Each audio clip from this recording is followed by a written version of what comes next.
So I hope guys आप लोगों ने 1988 की फेमस मूवी यतीम देखी होगी, जिसमें जो स्टार कास्ट थी उसमें हमारे मेन हीरो में थे हमारे सनी देओल पाजी और फीमेल कास्ट में फराह नाज। और गाइस विलेन की बात करें तो इस मूवी में विलेन थे हमारे अमरीश पुरी जी। आई होप आप लोगों ने मूवी देखी होगी। बट क्या आप लोगों को पता है ये लोकेशन कौन सी है जिस जगह पे शूटिंग हुई थी इस मूवी की? और आपने ये गाना तो नहीं होना था परदेस मूवी का 1997 का तो सुना ही होगा, काफ़ी फेमस सॉन्ग है ये। और जिस लोकेशन पे सॉन्ग शूट हुआ है वो सारी लोकेशन मैं आज आपको दिखाने वाला हूँ। जी हाँ, ये सारे लोकेशन जो है वो है फतेहपुर सीकरी के। और ये जो लोकेशंस हैं टूरिस्ट का अट्रैक्शन रही हैं। सो गाइस इस व्लॉग में मैं आपको एक डिटेल हिस्ट्री देने वाला हूँ, तो बने रहिए व्लॉग में, एक्सप्लोर करते हैं इस लोकेशन को।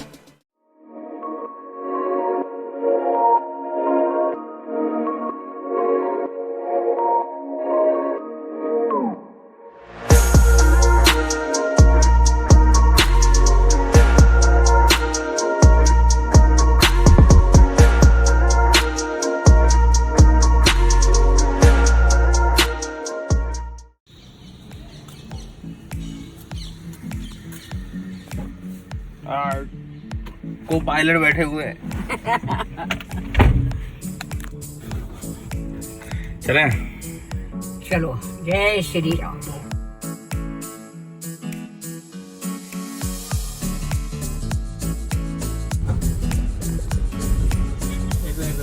बस वगैरह अंदर से कितनी देर में मिलेगी पर्ची? अभी देना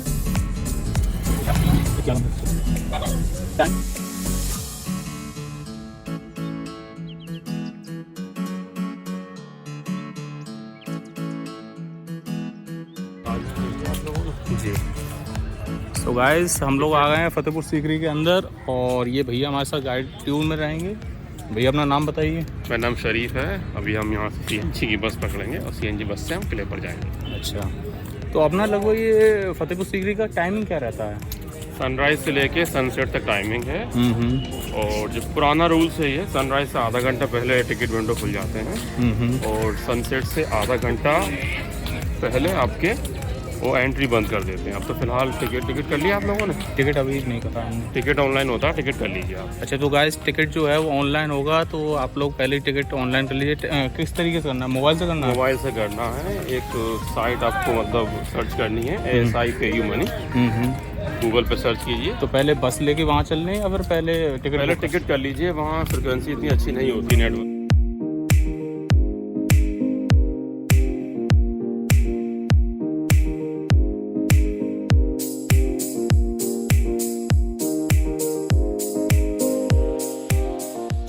इस तरीके से ऑनलाइन टिकट्स होकर आ गई हैं।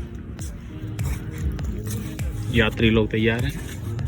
ठीक है, 10 रुपये का भी टिकट और होना है। टिकट टोटल 45 का है ना, इंडिया का टोल टैक्स है वो।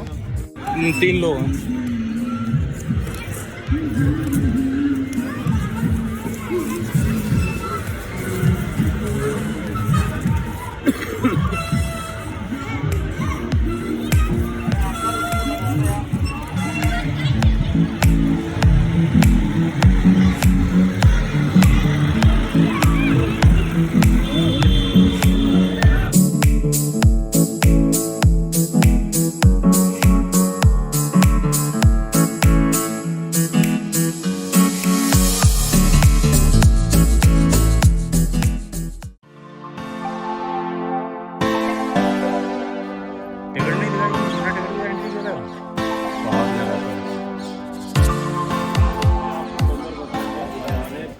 ये पहला पॉइंट है यहाँ का।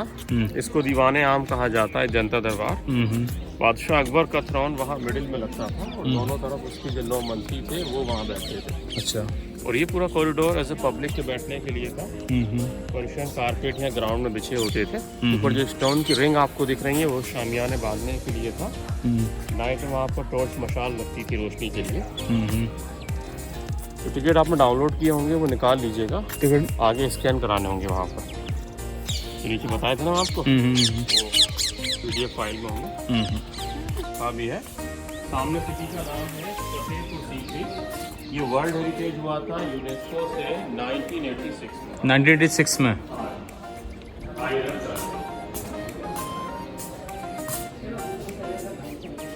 अच्छा, इसमें जैसे कोई लिमिटेशन है, जैसे मान लीजिए हम लोग आए इस बस में तो इसी में लौटना है या किसी में भी लौट सकते हैं? जैसे इस बस में हम लोग आए हैं, किसी बस में 10 रुपये वन साइड से, इसलिए वन साइड लेते हैं। अच्छा, तो इधर से फिर से वापसी में उधर से मिलेगी बस, एग्जिट करेंगे ना हम, वहाँ से बस मिलेगी। अच्छा, आप चलिए अंदर, हम टिकट चेक करा के आते हैं। जाइए करा दो, इनको करा दो भैया, ठीक है, ये स्कैन कर लेंगे। आप माजी को ले जाइए।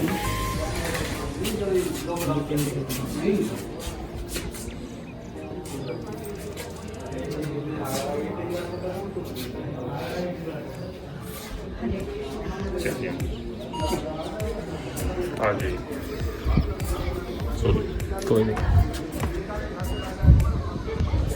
ओके, एक तरफ था। इस सिटी का नाम फतेहपुर सीकरी है और ये अरबिक लैंग्वेज से लिया गया है। फतेह के मीन जीत के होते हैं और पुर शहर को कहा जाता है। सीकरी एक छोटा सा पुराना गांव था और गांव के अंदर स्टोन कटर फैमिलीज रहा करती थी, क्योंकि एक पहाड़ी इलाका है। पहाड़ी का नाम अरावली है। ये फेमस माउंटेन रेंज है इंडिया की। उस समय इस माउंटेन पर एक बाबा जी, जिनका नाम हजरत शेखुल इस्लाम शेख सलीम चिश्ती रहमतुल्लाह अलैह था, वो रहा करते थे और काफ़ी फेमस थे। उस समय इंडिया में जो टाइम था वो तीसरे मुगल बादशाह का था, जिसका नाम था अकबर, और उसके पास 3 महारानियां थी, एक हिंदू और 2 मुस्लिम। राजधानी आगरा थी। आगरा फोर्ट में रहते थे, पर कोई भी संतान नहीं थी। इसके लिए बादशाह अकबर नंगे पांव चलकर यहाँ पर आए। बाबा जी से कहा, उन्होंने उसको आशीर्वाद दिया, तो हिंदू महारानी से एक बच्चे का जन्म हुआ। उस बच्चे का नाम उन्हीं के नाम पर पहला नाम सलीम रखा, और जब वो हिंदुस्तान का बादशाह बना तो उसको जहांगीर नाम दिया, फादर ऑफ शाहजहां। ये रीज़न था इस शहर को बनाने का। तो अकबर ने अपने लिए महल बनवाए, जो हम पहले विजिट कर रहे हैं, और बाबा के लिए दरगाह, जो हम बाद में देखेंगे। दरगाह फेमस है, लोग वहाँ विश करते हैं। 3 मनोकामना कोई भी कर सकता है, आपकी इच्छा पर डिपेंड करता है, कंपलसरी नहीं है। मतलब सभी धर्मों के लोग वहाँ विश करने जाते हैं। और दुनिया का सबसे बड़ा दरवाज़ा, बुलंद दरवाज़ा, वहीं पर है। अभी हम स्टार्ट कर रहे हैं अपना पहला वाला सेक्शन, रेजिडेंशियल एरिया सीकरी वाले सेक्शन से। तो हमने पहला पॉइंट दीवाने आम देखा, जनता दरबार है। ये सेकंड पॉइंट है, यहाँ तुलादान होता था, उसके बच्चों के वजन के बराबर कॉइन्स गरीबों में डोनेट किए जाते थे। नेक्स्ट हम दीवाने खास में चलेंगे। दीवाने खास बाहर से दिखता है एज ए डबल स्टोरी, पर ये डबल नहीं बल्कि सिंगल है, और इंडिया का सबसे बेहतरीन लाल पत्थर का दीवाने खास। इससे अच्छा दीवाने खास पूरे इंडिया में कहीं भी नहीं है रेड सैंडस्टोन में। वैसे ज़्यादातर दीवाने खास वाइट मार्बल की बने हुए हैं, शायद ये इकलौता एक दीवाने खास हो सकता है जो लाल पत्थर का बना है। इसके अंदर चलेंगे हम लोग, नीचे हर जगह देख कर चलिएगा, और कहीं भी आपको अपना कोई सामान नहीं छोड़ना है, ठीक है? ठीक। जहाँ बैठना चाहो वहाँ बैठो।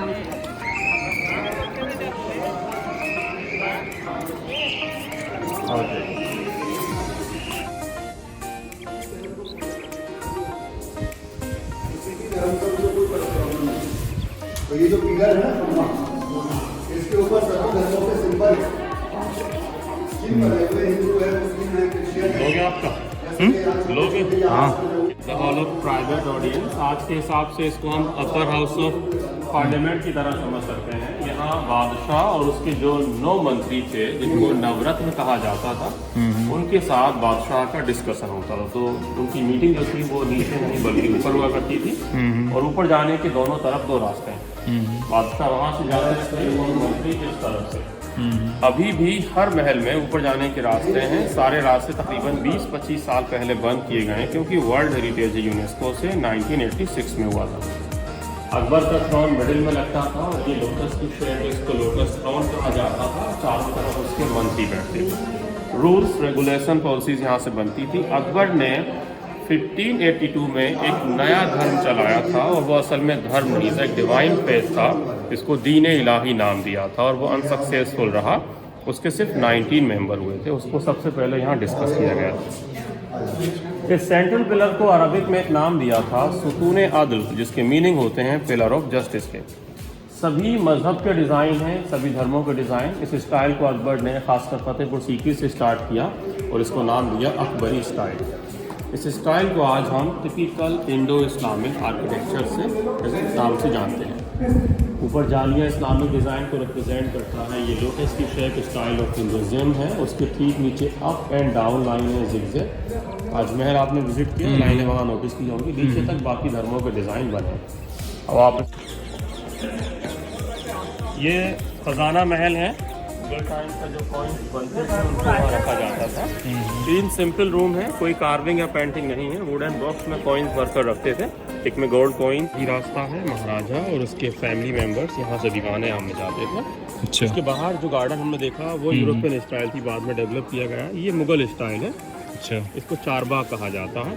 ताजमहल के बाहर जो पैटर्न है वो चारबाग वाला ही है। बाबर ने इंडिया में चारबाग की शुरुआत की थी और वो एज ए फाउंडर थे मुगल डायनेस्टी के इंडिया में, और उनका पूरा नाम था मोहम्मद ज़हीरुद्दीन बाबर। अच्छा। अकबर के ग्रैंड।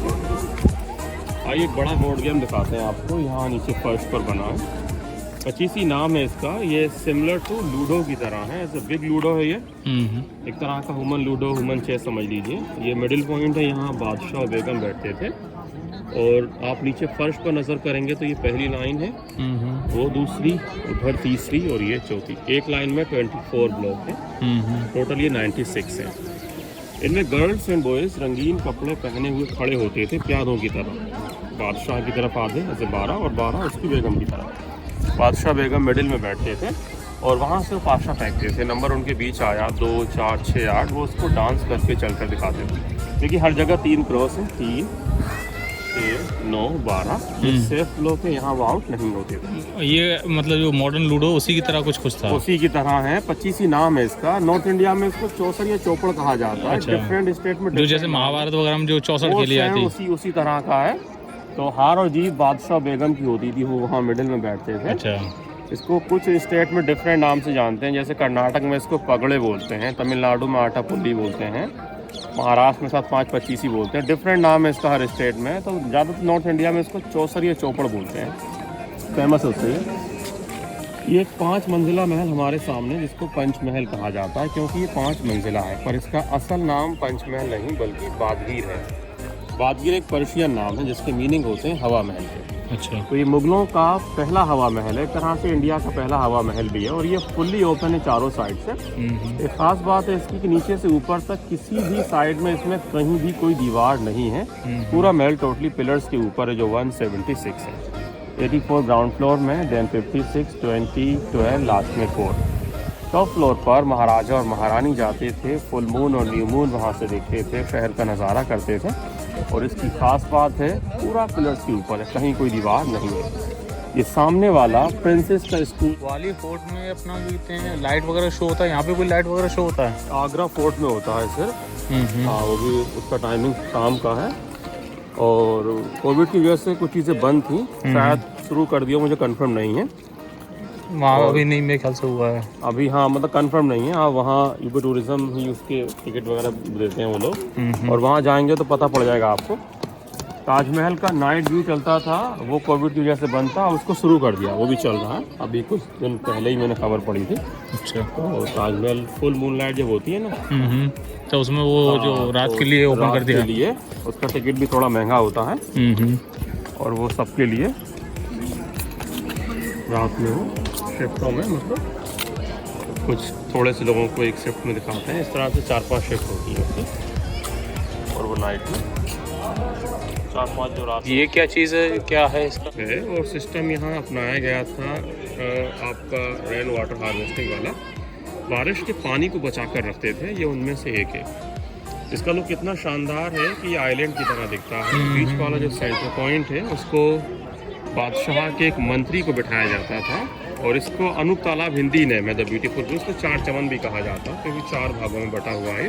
चमन गार्डन को बोलते हैं। तो तानसेन, जिनको मियाँ तानसेन बोलते थे, वो यहाँ बैठकर अकबर क्लासिकल सॉन्ग, दीपक राग, राग मल्हार वगैरह सुनाते थे। और शाहरुख खान की परदेश फिल्म का गाना भी यहीं फिल्माया गया था। एक वाली सॉन्ग तो नहीं होना था, नहीं होना था। इसके ठीक सामने पहला फ्लोर है बालकनी स्टाइल में। अकबर वहाँ बैठकर तानसेन को सुनते थे। ऊपर अकबर की ख्वाबगाह है। ख्वाबगाह के मीनिंग होते हैं ड्रीम हाउस के अकबर का बेडरूम। फिलहाल ऊपर जाने के सारे रास्ते बंद हैं। रीज़न वही है, ये वर्ल्ड हेरिटेज है, यूनेस्को, इस वजह से ऊपर जाने के रास्ते बंद किए गए। So guys, this is not an end. This is just a beginning of a tour. बस आगे मैं आपको और भी जो टूरिस्ट अट्रैक्शंस हैं वो मैं आपको दिखवाने वाला हूँ। साथ ही साथ मैं आपको मिलवाऊंगा चाचा सुपरस्टार से। So guys, मैंने क्यों चाचा सुपरस्टार बोला, ये इस चीज़ की भी जानकारी और सीकरी का क्या महत्व है और कौन कौन से बॉलीवुड सेलिब्रिटीज़ यहाँ पे आ चुके हैं, इस चीज़ की पूरी जानकारी आपको अगले व्लॉग में मिलेगी। आई होप गाइस आप लोगों ने अभी तक चैनल सब्सक्राइब कर लिया हो, नहीं करा तो करिए गाइस, चैनल सब्सक्राइब करिए, लाइक करिए, शेयर करिए, फ्रेंड्स का शेयर करिए।